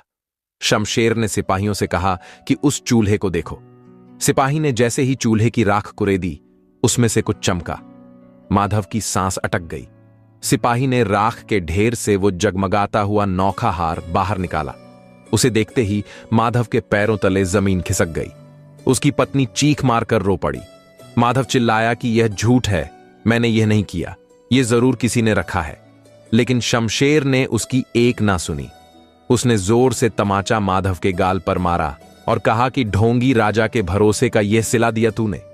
एक चोर, और वह भी इतना नीच कि रानी का हार चुराया। बांध लो इसे। सिपाहियों ने माधव को जंजीरों में जकड़ लिया। उसके बच्चों के सामने उसे घसीटते हुए ले जाने लगे। माधव बार बार मैं निर्दोष हूं चिल्लाता रहा, लेकिन उसकी आवाज सुनने वाला वहां कोई नहीं था। गांव वाले जो कल तक उसकी जय जयकार कर रहे थे, आज उसे नफरत और शक की निगाहों से देख रहे थे। किसी ने कहा कि गरीब आदमी को इतना पैसा पचता नहीं है, तो किसी ने कहा कि हमने तो पहले ही सोचा था कि यह इतना अमीर कैसे हो गया। माधव के लिए यह अपमान मौत से भी बदतर था। उसे सीधा राजा के सामने पेश करने के बजाय काल कोठरी में डाल दिया गया, जहां अंधेरा और सीलन थी। काल कोठरी का वो अंधेरा कमरा जहां हवा भी मुश्किल से पहुंच पाती थी, अब माधव का नया ठिकाना बन गया था। दीवारों से टपकता पानी और कोनों में भागते चूहों की आवाजें उस सन्नाटे को और भी डरावना बना रही थीं। माधव, जो खुले आसमान और जंगल की ताजी हवा का आदी था, अब इन चार दीवारों के बीच घोंट रहा था। उसका शरीर थक चुका था, लेकिन मन उससे कहीं ज्यादा घायल था। उसे उन जंजीरों का वजन उतना नहीं चुभ रहा था जितना वो कलंक चुभ रहा था जो उसके माथे पर लगा दिया गया था। चोर माधव जमीन पर बैठा अपनी सूखी आंखों से अंधेरे को घूर रहा था। वो सोच रहा था कि आखिर उससे क्या गलती हुई। क्या ईमानदारी का यही फल मिलता है? उसने राजा की जान बचाई, असंभव कार्य को संभव किया, और बदले में उसे यह बदनामी मिली। उसकी आंखों के सामने बार बार अपने रोते हुए बच्चों और पत्नी का चेहरा आ रहा था। वो सोच रहा था कि समाज अब उन्हें भी जीने नहीं देगा। लोग उन्हें ताने देंगे, उनका हुक्का पानी बंद कर देंगे। माधव ने आसमान की ओर, जो वहां से दिखाई नहीं दे रहा था, हाथ उठाए और रुंधे गले से बोला, हे ईश्वर, मैंने जीवन भर तेरे बनाए रास्ते पर चलने की कोशिश की। अगर आज मैं झूठे इल्जाम में मारा गया तो इस दुनिया से सच्चाई पर से भरोसा ही उठ जाएगा। मेरी रक्षा कर प्रभु। रात गहराती गई और माधव की उम्मीद भी धीरे धीरे धुंधली पड़ने लगी। उसे लग रहा था कि अब सुबह का सूरज उसके लिए मौत का पैगाम लेकर आएगा। अगली सुबह जैसे ही प्रहरियों ने काल कोठरी का दरवाजा खोला, एक तेज रोशनी अंदर आई जिससे माधव की आंखें चौंधिया गईं। सिपाहियों ने उसे रुखाता से उठाया और दरबार की ओर चलने का इशारा किया। माधव के पैरों में बेड़ियां थीं, जिनसे चलने पर छन छन की आवाज आ रही थी। यह आवाज किसी संगीत जैसी नहीं, बल्कि किसी मातम जैसी लग रही थी। जब उसे दरबार में लाया गया तो वहां का नजारा बदला हुआ था। वही दरबारी जो कुछ दिन पहले उसकी जय जयकार कर रहे थे, आज उसे घृणा से देख रहे थे। राजा प्रताप सिंह सिंहासन पर बैठे थे, लेकिन उनकी नजरों में क्रोध और दुख का मिलाजुला भाव था। राजा को माधव पर बहुत भरोसा था, लेकिन आंखों देखी चीज को वो कैसे झुठला सकते थे। सबूत माधव के घर से मिला था और कानून सबके लिए बराबर था। महामंत्री शमशेर का चेहरा चमक रहा था। वह जानता था कि आज उसकी जीत पक्की है। उसने खड़े होकर भारी आवाज में कहा, महाराज, अपराध साबित हो चुका है। इस ढोंगी लकड़हारे ने आपके विश्वास का गला घोंटा है। इसने न केवल चोरी की है, बल्कि राजमहल की सुरक्षा में सेंध भी लगाई है। मेरी राय में इसे मृत्युदंड मिलना चाहिए, ताकि भविष्य में कोई भी राजा की दया का नाजायज फायदा उठाने की हिम्मत न करे। पूरे दरबार में सन्नाटा छा गया। मृत्युदंड का नाम सुनते ही माधव का दिल बैठ गया। राजा प्रताप सिंह ने माधव की ओर देखा और पूछा, माधव, क्या तुम्हें अपनी सफाई में कुछ कहना है? हम तुम्हें एक आखिरी मौका देते हैं, सच बता दो। हो सकता है तुम्हारी सजा कुछ कम कर दी जाए। माधव ने सिर उठाया। उसकी आंखों में डर था, लेकिन झूठ नहीं। उसने कांपती आवाज में कहा, महाराज, मैं अनपढ़ हूं। मैं इन बड़े बड़े लोगों की बातें नहीं जानता, लेकिन मैं इतना जरूर जानता हूं कि जिसने मुझे पेट भरने के लिए रोटी दी, सिर छुपाने को छत दी, मैं उसके घर में चोरी करने का पाप सपने में भी नहीं सोच सकता। वो हार मेरे घर में कैसे आया यह मैं नहीं जानता, लेकिन मैं कसम खाकर कहता हूं कि मैंने उसे नहीं चुराया। अगर मुझे धन का ही लालच होता तो मैं वह जादुई लकड़ी आपको देने के बजाय खुद रख लेता और दुनिया का सबसे अमीर आदमी बन जाता। मैंने तब ईमानदारी चुनी थी, तो आज चंद मोतियों के लिए बेईमान क्यों बनूंगा? माधव की यह दलील बहुत मजबूत थी। राजा भी सोच में पड़ गए।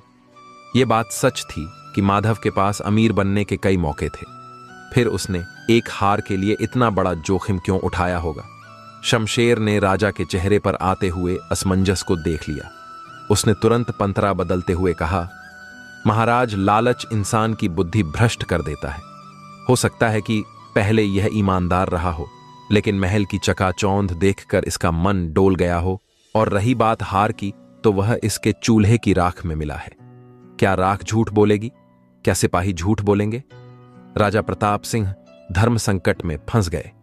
एक तरफ सबूत था और दूसरी तरफ माधव का पिछला आचरण। राजा बहुत ही न्यायप्रिय थे। वे किसी निर्दोष को सजा नहीं देना चाहते थे, लेकिन अपराधी को छोड़ना भी नहीं चाहते थे। उन्होंने कुछ देर विचार किया और फिर अपना फैसला सुनाया।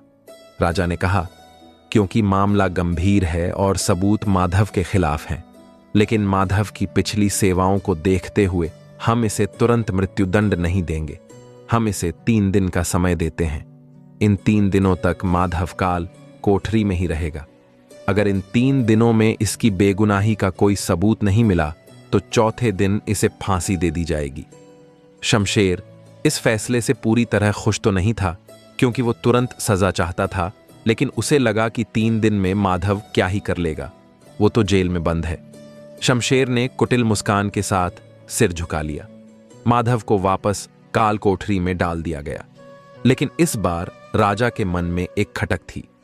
राजा को माधव की वह बात बार बार याद आ रही थी। अगर मुझे लालच होता तो मैं जादुई लकड़ी रख लेता। राजा ने सोचा कि मुझे इस मामले की तह तक जाना होगा। उस रात राजा प्रताप सिंह ने किसी को बताए बिना एक साधारण सिपाही का वेश धारण किया। उन्होंने अपने चेहरे को कपड़े से ढका और चुपके से महल के पिछले दरवाजे से निकलकर काल कोठरी की ओर गए। राजा जानना चाहते थे कि जब माधव अकेला होता है तो वह क्या करता है और क्या बोलता है। जेल के पहरेदार ने राजा को सिपाही समझकर अंदर जाने दिया।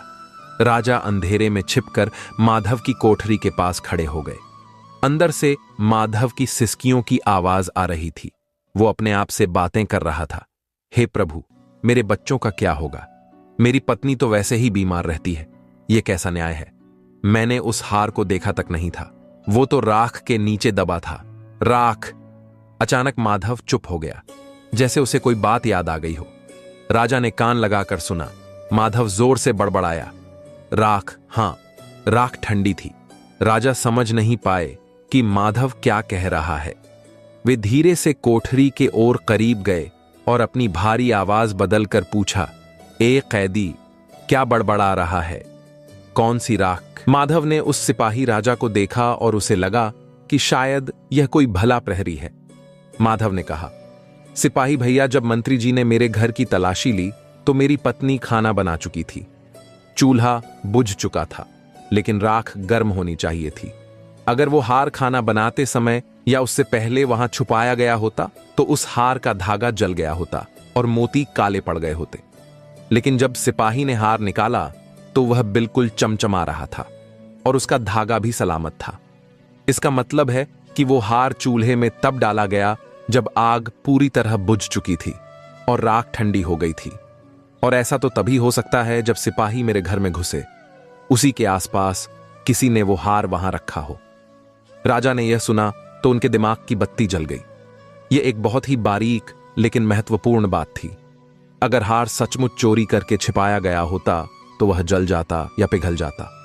उसे ठंडी राख में ऊपर से दबाया गया था ताकि वह आसानी से मिल जाए और खराब भी ना हो। राजा वहां से चुपचाप चले आए। अब उन्हें यकीन हो गया था कि यह एक साजिश है, और ऐसी साजिश वही रच सकता है जिसे महल के अंदर की खबर हो और जिसे माधव से नफरत हो। राजा को शमशेर पर शक तो पहले भी था, लेकिन अब वो यकीन में बदल रहा था। लेकिन राजा जानते थे कि शमशेर बहुत चालाक है। अगर राजा ने सीधे उस पर आरोप लगाया तो वो साफ मुकर जाएगा और शायद सबूत भी मिटा देगा। राजा को चोर कोंगे हाथों पकड़ना था। राजा ने अपने सबसे वफादार गुप्तचर, जिसका नाम वीर सिंह था, को बुलाया। वीर सिंह भेष बदलने में माहिर था। राजा ने उसे एक विशेष काम सौंपा।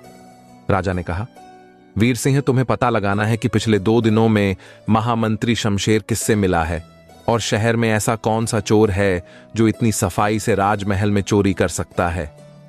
वीर सिंह ने सिर झुकाया और रात के अंधेरे में शहर की ओर निकल गया। अगले दिन वीर सिंह शहर के बदनाम इलाकों में घूम रहा था। उसने शराब खानों और जुए के अड्डों पर कान लगाए रखे। तभी उसे एक पुराने सराय में 2 लोगों की बातचीत सुनाई दी। एक आदमी बहुत नशे में था और डींगे हाँक रहा था। वो कह रहा था, अरे बंसी का हाथ तो इतना साफ है कि वो राजा की नाक के नीचे से भी माल उड़ा ले। देखा नहीं कैसे रानी का हार गायब हुआ और किसी को भनक तक नहीं लगी। और इल्जाम भी किस पर आया? उस सीधे लकड़हारे पर बड़ा आया था, शाही लकड़हारा बनने।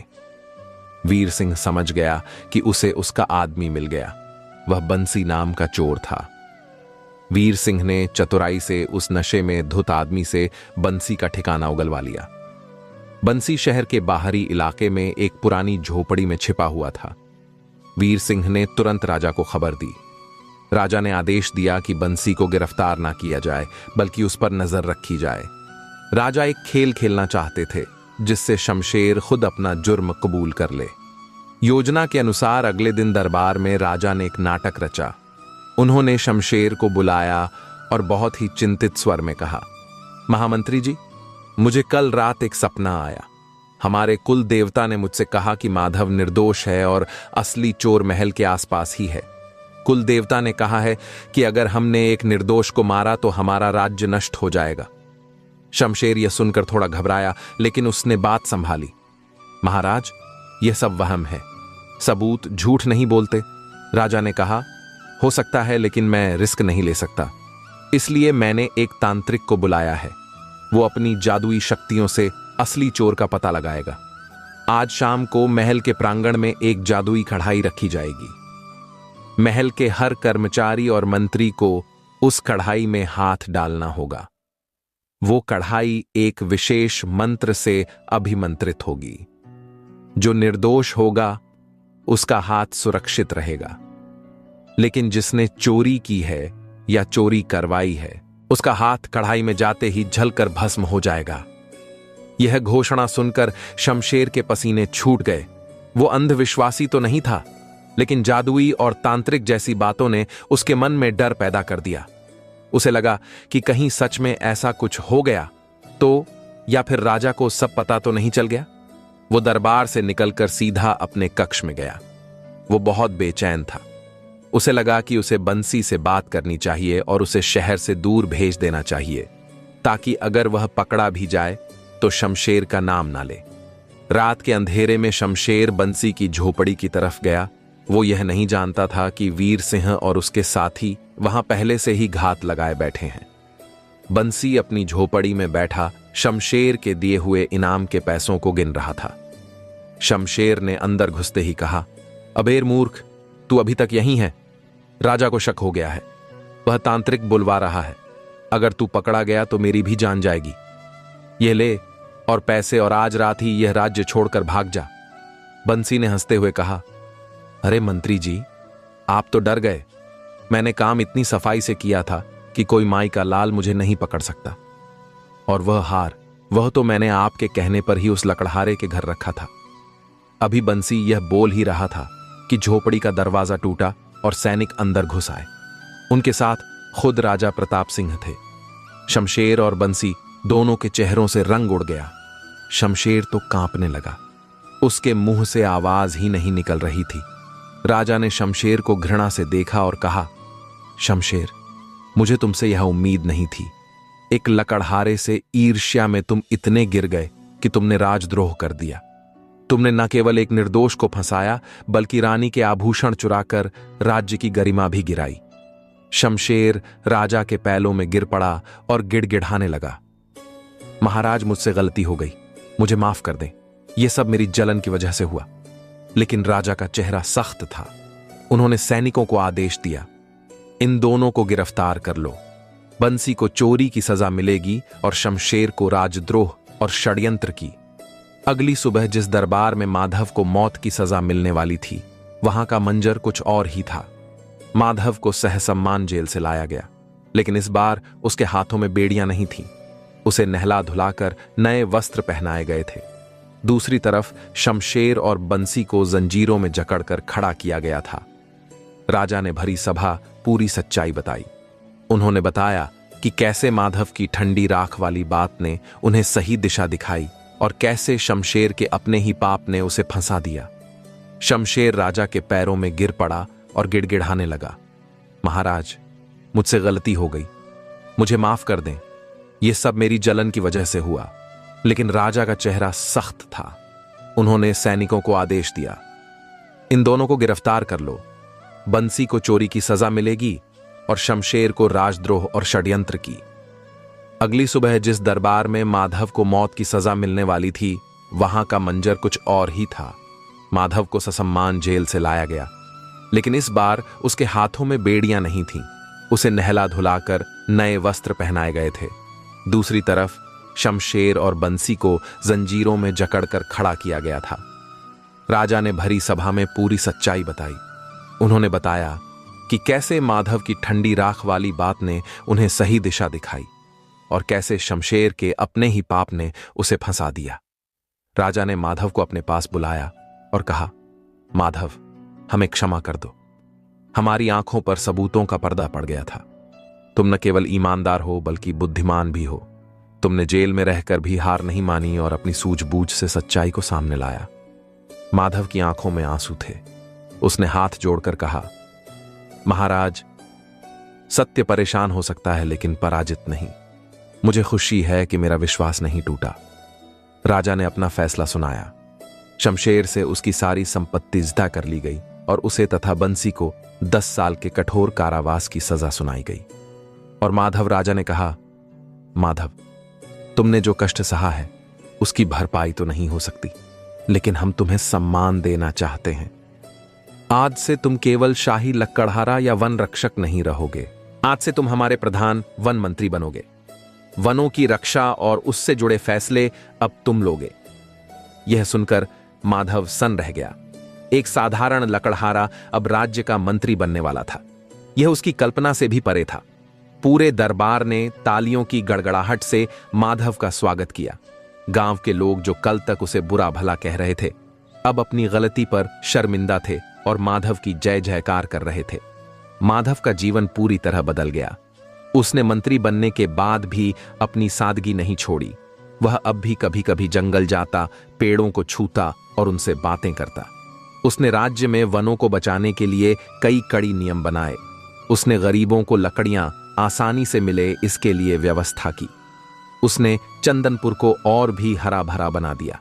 माधव अक्सर उस नदी के किनारे जाता जहां उसे वह साधु मिले थे, लेकिन वे उसे दोबारा कभी नहीं दिखे।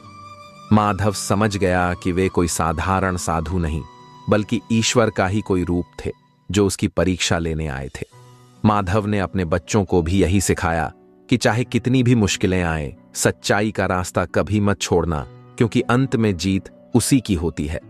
और वह जादुई पेड़ वो आज भी जंगल में कहीं छिपा हुआ है, जिसकी रखवाली शायद माधव की रूह आज भी करती है। चंदनपुर के इतिहास में माधव लकड़हारे की कहानी अमर हो गई, जो यह बताती है कि इंसान का पद बड़ा नहीं होता, उसका कर्म और उसका चरित्र बड़ा होता है। माधव के वन मंत्री बनने के बाद चंदनपुर राज्य में बहुत कुछ बदल गया था। अब जंगलों में लकड़हारों के लिए नियम बन गए थे। कोई भी हरे पेड़ को नहीं काट सकता था, लेकिन साथ ही किसी भी गरीब के घर का चूल्हा लकड़ी की कमी से बुझता नहीं था, क्योंकि माधव ने सूखे पेड़ों के वितरण की एक बहुत ही सुंदर व्यवस्था बना दी थी। समय अपनी गति से बीतता गया। माधव के बाल अब थोड़े सफेद होने लगे थे, लेकिन उसके कंधों की ताकत और आंखों की चमक वैसी ही थी। राजा प्रताप सिंह भी अब वृद्ध हो चले थे और वे अक्सर राज्य के भारी भरे निर्णय माधव की सलाह के बिना नहीं लेते थे। चंदनपुर की खुशहाली और माधव की बुद्धिमानी के किस्से हवाओं के साथ उड़ते हुए पड़ोसी राज्यों तक पहुंचने लगे, और जैसा कि अक्सर होता है, किसी की तरक्की दूसरों की आंखों में खटकने लगती है। चंदनपुर के पड़ोस में एक राज्य था जिसका नाम था अंगराज। वहां का राजा गजेंद्र सिंह बहुत ही घमंडी और लालची स्वभाव का था। उसके पास सेना बहुत बड़ी थी, लेकिन खजाना अक्सर खाली रहता था, क्योंकि वह अपनी विलासिता पर बहुत खर्च करता था। जब गजेंद्र सिंह ने सुना कि चंदनपुर में एक ऐसा मंत्री है जो कभी लकड़हारा था और उसने राजा को ऐसी लकड़ी दी थी जिसकी राख सोना बन गई थी, तो गजेंद्र की लालची आंखें चमक उठीं। उसने सोचा कि अगर वह जादुई पेड़ या वो लकड़ी उसे मिल जाए तो वह दुनिया का सबसे अमीर राजा बन जाएगा। गजेंद्र सिंह ने चंदनपुर पर हमला करने की योजना बनानी शुरू कर दी, लेकिन उसके सेनापति ने सलाह दी कि महाराज, चंदनपुर पर सीधा हमला करना ठीक नहीं होगा, क्योंकि वहां की प्रजा अपने राजा और उस मंत्री माधव से बहुत प्यार करती है। वे अपनी आखिरी सांस तक लड़ेंगे। हमें पहले कूटनीति यानी चालबाजी का सहारा लेना चाहिए। गजेंद्र को यह बात जची। उसने अपने एक दूत को चंदनपुर के दरबार में भेजा। एक दिन जब राजा प्रताप सिंह और माधव दरबार में बैठे प्रजा की समस्याएं सुन रहे थे, तभी अंगराज का दूत वहां आया। उसने बड़े ही अहंकार के साथ राजा को प्रणाम किया और एक पत्र दिया। पत्र में लिखा था, मित्र प्रताप सिंह, हमने सुना है कि आपके वन मंत्री के पास स्वर्ण भस्म वाली लकड़ी का रहस्य है। अंगराज के महाराज चाहते हैं कि आप मित्रता के तौर पर उस जादुई पेड़ के 10 पौधे हमारे राज्य भिजवाएं। यदि आप ऐसा नहीं करते हैं तो हम इसे हमारी तौहीन समझेंगे और अपनी विशाल सेना के साथ चंदनपुर पर चढ़ाई कर देंगे। पत्र पढ़कर राजा प्रताप सिंह के माथे पर पसीना आ गया। अंगराज की सेना चंदनपुर से 3 गुना बढ़ी थी। युद्ध का मतलब था हजारों बेगुनाह लोगों की मौत और राज्य की बर्बादी। राजा ने वह पत्र माधव को दिया। माधव ने पत्र पढ़ा और शांत रहा। राजा ने चिंतित होकर पूछा, माधव, अब क्या होगा? हम ना तो वह जादुई पेड़ उन्हें दे सकते हैं, क्योंकि वह तो लुप्त हो चुका था और वह केवल साधु की कृपा थी, और ना ही हम उनसे युद्ध जीत सकते हैं। माधव ने मुस्कुराते हुए कहा, महाराज, चिंता ना करें। लालच का जवाब तलवार से नहीं, बुद्धि से दिया जाता है। आप मुझे गजेंद्र सिंह के पास दूत बनाकर भेजें। मैं इस मसले को सुलझा लूंगा। राजा को डर था कि कहीं गजेंद्र माधव को बंदी ना बना ले, लेकिन माधव के आत्मविश्वास को देखकर उन्होंने अनुमति दे दी। माधव अकेला बिना किसी हथियार के केवल अपनी लकड़हारे वाली पुरानी कुल्हाड़ी को कमर में बांधकर अंगराज के लिए रवाना हुआ। जब वे गजेंद्र सिंह के दरबार में पहुंचा तो वहां के दरबारी उसे देखकर हंसने लगे। वे कहने लगे, देखो, चंदनपुर का मंत्री एक लकड़हारा है। यह हमारे महाराज से क्या बात करेगा? लेकिन माधव ने बड़ी निडरता से गजेंद्र सिंह की आंखों में आंखें डालकर कहा, महाराज, आपके पत्र का उत्तर लेकर मैं स्वयं आया हूं। आप वह जादुई पेड़ चाहते हैं, लेकिन समस्या यह है कि वह पेड़ जमीन बदलने से मर भी सकता है।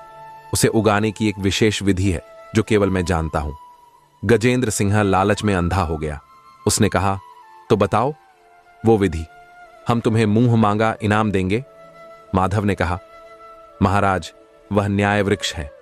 वह केवल उसी जमीन पर उगता है जहां का राजा अपनी प्रजा को संतान मानता हो और जहां के खजाने में पाप का धन ना हो। हमारे राजा प्रताप सिंह ऐसे ही हैं, इसलिए वहां वो पेड़ फला फूला।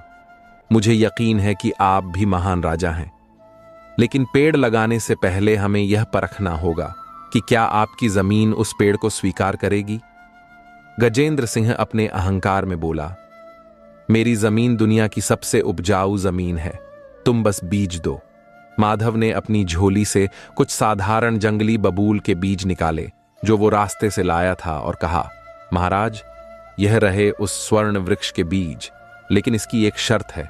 इसे राजा को अपने हाथों से पूर्णिमा की रात को जंगल के बीचों बीच अकेले लगाना होगा, और अगले 1 महीने तक राजा को उस पौधे की सेवा एक साधारण माली की तरह करनी होगी, बिना किसी सेवक की मदद के। अगर 1 महीने बाद उस पर सोने की पत्तियां आ गईं तो समझिएगा कि पेड़ ने आपको स्वीकार कर लिया। लेकिन अगर नहीं आई तो इसका मतलब होगा कि आपके राज्य में अभी और पुण्य की जरूरत है। गजेंद्र सिंह को यह शर्त थोड़ी अजीब लगी, लेकिन सोने के लालच में उसने मान लिया। उसने सोचा कि 1 महीने की मेहनत के बाद अगर जिंदगी भर का सोना मिल जाए तो क्या बुरा है। माधव वापस चंदनपुर लौट आया। राजा प्रताप सिंह ने पूछा कि क्या हुआ। माधव ने हंसते हुए सारी बात बताई और कहा कि महाराज, अब 1 महीने तक गजेंद्र सिंह युद्ध के बारे में नहीं बल्कि खेतीबाड़ी के बारे में सोचेगा। उधर अंगराज में गजेंद्र सिंह ने पूर्णिमा की रात को जंगल में जाकर वह बीज बोया। वो रोज सुबह उठकर वहां जाता, पानी देता, खाद डालता और जंगली जानवरों से उसकी रक्षा करता। एक राजा जिसने कभी तिनका नहीं उठाया था, अब वो मिट्टी में सन रहा था, पसीना बहा रहा था। इस 1 महीने में गजेंद्र सिंह का जीवन बदल गया। वो जब रोज जंगल जाता तो उसे अपनी प्रजा के दुख दर्द दिखने लगे। उसने देखा कि उसके किसान कितनी मेहनत करते हैं। उसने देखा कि सूखे की वजह से गांव वाले कितने परेशान हैं। पहले वो महलों में बंद रहता था, लेकिन अब उसे जमीनी हकीकत पता चल रही थी। उसे यह भी एहसास हुआ कि प्रकृति कितनी सुंदर है और वह उसे कैसे बर्बाद कर रहा था। 1 महीना बीत गया। पौधे उगे, लेकिन उन पर सोने की पत्तियां नहीं आई बल्कि साधारण हरी पत्तियां और कांटे आए। गजेंद्र सिंह को बहुत गुस्सा आया। उसे लगा कि माधव ने उसे धोखा दिया है। उसने अपनी तलवार उठाई और उस पौधे को काटने ही वाला था कि उसका हाथ रुक गया। उसने देखा कि उस नन्हे पौधे पर एक तितली बैठी है। उसने पिछले 1 महीने तक उस पौधे को अपने बच्चे की तरह पाला था। उसे उससे लगाव हो गया था। गजेंद्र सिंह की समझ में आ गया कि सृजन, क्रिएशन करना कितना मुश्किल है और नष्ट करना कितना आसान। उसका गुस्सा शांत हो गया। उसे माधव की बात याद आई। यह पेड़ तभी उगेगा जब राजा प्रजा को संतान मानेगा। गजेंद्र सिंह को अपनी गलती का एहसास हुआ। उसे समझ आ गया कि असली सोना वो धातु नहीं बल्कि वह अनाज और वनस्पति है जो धरती मां हमें देती है। वो दरबार में वापस आया, लेकिन अब वो पुराना क्रूर गजेंद्र नहीं था। उसने सेना को युद्ध की तैयारी रोकने का आदेश दिया। उसने माधव को संदेश भिजवाया कि तुम्हारे पेड़ ने मुझे सोना तो नहीं दिया, लेकिन मुझे इंसान बना दिया। चंदनपुर सुरक्षित है। इस तरह माधव ने बिना खून की एक बूंद बहाए अपनी बुद्धिमानी से एक बहुत बड़े युद्ध को टाल दिया। शांति का यह दौर कई सालों तक चला, लेकिन कहते हैं कि समय कभी एक जैसा नहीं रहता। माधव अब बूढ़ा हो चुका था। उसके शरीर ने जवाब देना शुरू कर दिया था, लेकिन उसका दिमाग अभी भी तेज था। अब उसके सामने एक नई चुनौती थी, अपना उत्तराधिकारी चुनने की। उसका बेटा, जिसका नाम केशव था, अब जवान हो गया था। केशव भी अपने पिता की तरह मेहनती था, लेकिन उसमें एक कमी थी। वो बहुत जल्दबाज था। उसे लगता था कि फैसलों में देरी करना कमजोरी की निशानी है। दूसरी तरफ राजा प्रताप सिंह का देहांत हो गया और उनके पुत्र युवराज विक्रम गद्दी पर बैठे। विक्रम नए जमाने के राजा थे। उन्हें पुराने तौर तरीके पसंद नहीं थे। वे चाहते थे कि जंगलों को काटकर वहां बड़े बड़े कारखाने और शहर बसाए जाएं, ताकि राज्य की आमदनी बढ़े। माधव इस विचार के सख्त खिलाफ था। माधव जानता था कि जंगल केवल लकड़ी नहीं बल्कि जीवन है। अगर जंगल कट गए तो नदियां सूख जाएंगी और चंदनपुर रेगिस्तान बन जाएगा। राजा विक्रम को लगता था कि माधव अब सठिया गया है और पुराने ख्यालों में खोया रहता है। यह एक वैचारिक युद्ध था जो पिता तुल्य मंत्री और युवा राजा के बीच छिड़ गया था। एक दिन भरी सभा में राजा विक्रम ने ऐलान किया, हमें पड़ोसी राज्यों के साथ व्यापार बढ़ाने के लिए जंगल के बीच से एक चौड़ा राजमार्ग हाईवे बनाना होगा। इसके लिए हजारों पेड़ काटे जाएंगे। यह राज्य की प्रगति के लिए जरूरी है। माधव ने अपनी कांपती आवाज में विरोध किया, महाराज, प्रगति का मतलब विनाश नहीं होता। जिन पेड़ों को हमारे पूर्वजों ने सींचा, जो हमें सांस देते हैं, उन्हें काटना अपने पैरों पर कुल्हाड़ी मारने जैसा है। कृपया ऐसा अनर्थ न करें। राजा विक्रम को गुस्सा आ गया। उन्होंने कहा, मंत्री जी, आप लकड़हारे थी, इसलिए आपको हर पेड़ प्यारा है, लेकिन मैं राजा हूं, मुझे राजस्व प्यारा है। मेरा फैसला अटल है, काम कल से ही शुरू होगा। माधव बहुत दुखी हुआ। उसने सोचा कि जिस जंगल की रक्षा उसने पूरी जिंदगी की, अब उसे उसकी आंखों के सामने उजाड़ा जाएगा। वो चुपचाप दरबार से निकल गया। माधव घर गया और अपने बेटे केशव को बुलाया। उसने केशव से कहा, बेटा, अब मेरी लाठी तुम्हारे हाथ में है। राजा को समझाना होगा, लेकिन ताकत से नहीं। तर्क और अनुभव से केशव ने कहा, पिताजी, राजा नहीं मानेंगे, हमें विद्रोह करना चाहिए। माधव ने उसे डांटा, विद्रोह राज्य को कमजोर करता है। हमें राजा की आंखें खोलनी होंगी, उन्हें अंधा नहीं करना है। अगली सुबह राजा विक्रम अपने मंत्रियों और ठेकेदारों के साथ जंगल पहुंचे। बड़े बड़े आरे और कुल्हाड़ियां तैयार थीं। माधव भी वहां पहुंचा, लेकिन वो अकेला नहीं था। उसके साथ गांव के सैकड़ों बच्चे थे। राजा ने पूछा, यह क्या तमाशा है माधव? माधव ने कहा, महाराज, आप पेड़ काटने जा रहे हैं, लेकिन उससे पहले इन बच्चों की एक प्रार्थना सुन लीजिए। यह बच्चे उन पेड़ों के नीचे खेलते हैं, इनके फल खाते हैं। यह उन्हें काटना नहीं, उन्हें गले लगाना चाहते हैं। माधव के इशारे पर सभी बच्चे दौड़ पड़े और एक एक पेड़ से लिपट गए। यह चिपको आंदोलन जैसा दृश्य था। राजा विक्रम हैरान रह गए। वे सैनिकों को बच्चों को हटाने का आदेश नहीं दे सकते थे, क्योंकि इससे प्रजा में विद्रोह भड़क जाता। माधव ने राजा के पास जाकर कहा, महाराज, देखिए, यह है असली धन। अगर आप इन पेड़ों को काटेंगे तो आप इन बच्चों के भविष्य को काटेंगे। सड़क बनानी है तो बनाइए, लेकिन जंगल के किनारे से बीच से नहीं। इसमें खर्च ज्यादा होगा, समय ज्यादा लगेगा, लेकिन जीवन बचेगा। राजा विक्रम युवा थे, लेकिन पत्थर दिल नहीं थे। बच्चों का यह प्रेम देखकर उनका दिल पिघल गया।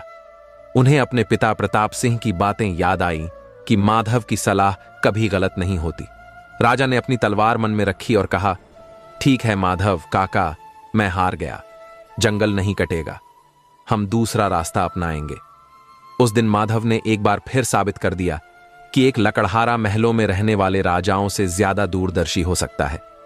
इस घटना के बाद माधव ने अपने पद से इस्तीफा दे दिया और अपने बेटे केशव को जिम्मेदारी सौंप दी। माधव ने अपना बाकी जीवन उसी जंगल में एक छोटी सी कुटी बनाकर बिताया, जहां उसने कभी उस घायल राजा की जान बचाई थी और जहां उसे वो जादुई लकड़ी मिली थी। कहानी के अंत में जब माधव की मृत्यु का समय आया तो एक अद्भुत घटना घटी। कहते हैं कि उस दिन पूरे चंदनपुर के जंगल में एक भी पत्ता नहीं हिला, मानो प्रकृति भी अपने रक्षक के जाने पर शोक मना रही थी। जब माधव की चिता जली तो उसमें से धुएं की जगह वहीं चंदन की खुशबू उठी, जो सालों पहले उस जादुई लकड़ी से उठी थी। यह इस बात का प्रमाण था कि माधव का पूरा जीवन ही चंदन जैसा पवित्र हो गया था। लोग आज भी चंदनपुर में शाही लकड़हारे की कहानी सुनाते हैं। वे कहते हैं कि जब भी जंगल पर कोई मुसीबत आती है तो हवाओं में एक सरसराहट होती है, मानो माधव कह रहा हो, डरो मत, मैं अभी भी यहीं हूं। तो मित्रों, ये थी कहानी उस शाही लकड़हारे की, जिसने साबित कर दिया कि इंसान का कद उसकी दौलत से नहीं, बल्कि उसके चरित्र से नापा जाता है। माधव तो चला गया, लेकिन उसकी ईमानदारी की खुशबू आज भी चंदनपुर की हवाओं में महक रही है। ये कहानी हमें सिखाती है कि देर है मगर अंधेर नहीं, सच्चाई की जीत हमेशा होती है। हमें कमेंट करके जरूर बताएं कि अगर आप माधव की जगह होते तो क्या आप भी वही ईमानदारी चुनते। अगर आपको यह कहानी पसंद आई हो तो वीडियो को लाइक करें और पुण्य कमाने के लिए इसे अपने दोस्तों और परिवार के साथ शेयर जरूर करें। ऐसी ही और प्रेरणादायक और धार्मिक कहानियों के लिए आपके अपने चैनल सनातन वॉइस को सब्सक्राइब करना ना भूलें। मिलते हैं अगली वीडियो में एक और अद्भुत कहानी के साथ। तब तक के लिए जय श्री कृष्णा, राधे राधे।